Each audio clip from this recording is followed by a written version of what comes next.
is another edition on editorials, a broadcast from Canada. My name is Sandra Asante. We are still on the Ethiopian Tigray crisis, but today we'll be focusing on the new front opens as aid fears grow. So don't go anywhere. I'll be back after the break.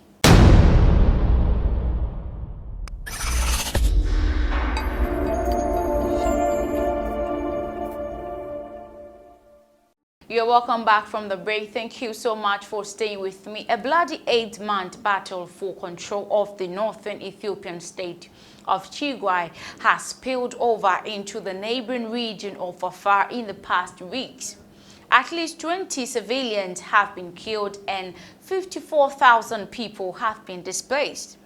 Reports saying this, and as fears grow of the fast-developing humanitarian crisis.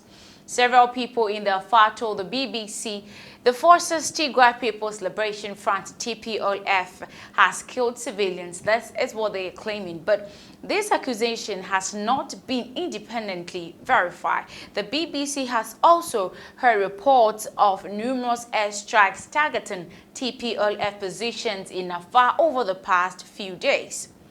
The TPLF are fighting the Ethiopian army and its allies in Afar, which borders Tigray. A spokesperson for Afar has said that Tigrayan fighters captured 3 districts in the region this week. Activists, on the other hand, in Afar also says there is a desperate need for food, water, and emergency shelter. The TPLF were the regional government of Tigray until they were ousted by the federal forces last November. The TPLF has been designated. They are claiming that they are a terrorist organization by the Ethiopian government, but the forces said they are the legitimate regional government of Tigray. The TPLF last month recaptured much of Tigray in a spectacular offensive against the National Army. Multiple sources in Afar, however, has told BBC that TPLF fighters, they are claiming this, that TPLF fighters have killed civilians in districts such as Yalu and Ara, as well as looting and setting fires to homes. This is absurd. One resident, I beg your pardon, who fled the Yalu district 2 days ago said people had been killed while attending a funeral. The video circulating on social media echoes that claim. As far an Afar resident, translated by the Amharic speaker beside him, says, "We were digging a grave with about 20 individuals. I raised my cloth to signal to them that we were civilians when they approached, but one of them shot at us." The BBC has not verified the claim yet, but let's continue. So the TPLF spokesman tweeted that the forces were not at war with the Afar people, but with Ethiopian leaders. Now, I want us to look at the reason why Afar will be a target by the forces. This is not the first time the brutal conflict between the TPLF and the Prime Minister Abiy Ahmed's federal forces has crossed internal Ethiopian borders. There has already been fighting in Amhara state, which at the beginning of the war seized Tigrayan territory, which Amhara claims as its own. But insecurities in the Afar region has many Ethiopia watchers worried about the potential for the conflict to escalate from a regional crisis to a countrywide one. It is very significant, says Rashid Abdi, a Nairobi-based expert on security in the Horn of Africa.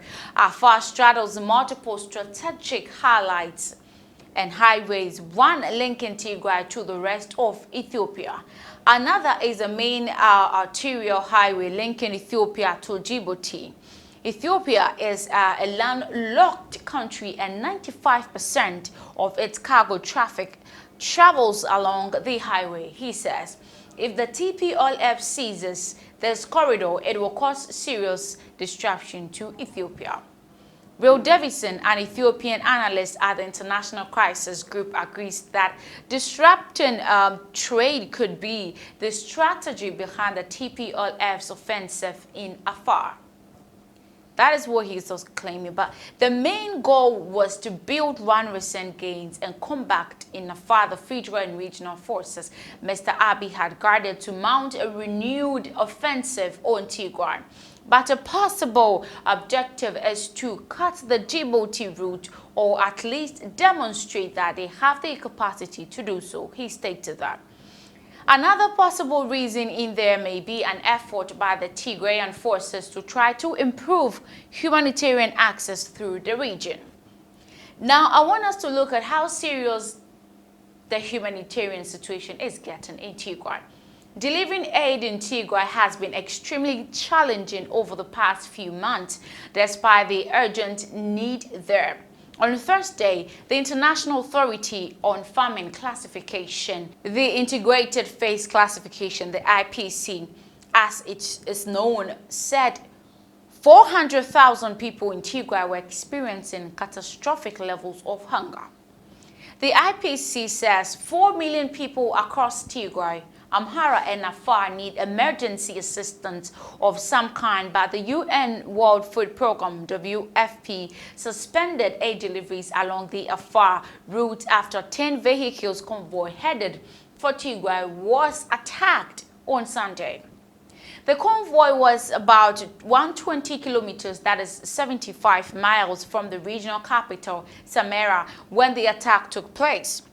The WFP says another convoy of more than 200 trucks containing food and other essential humanitarian supplies is currently on standby in the city, but it will not depart for Tigray until its security is assured. It is not clear who attacked the WFP convoy, but Matt Bryden from the think tank Sahana Research says it is likely local pro-government militias are to blame for that. Meanwhile, the rhetoric from Prime Minister Abiy Ahmed has taken a worrying turn. At the weekend, he issued a statement describing TPLF as a canker. Yes, that's what he described as it. He's claiming this one. We all know that. On Thursday, tens of thousands of supporters rallied in Addis Ababa to show support for the army, holding banners quoting Mr. Abiy's words.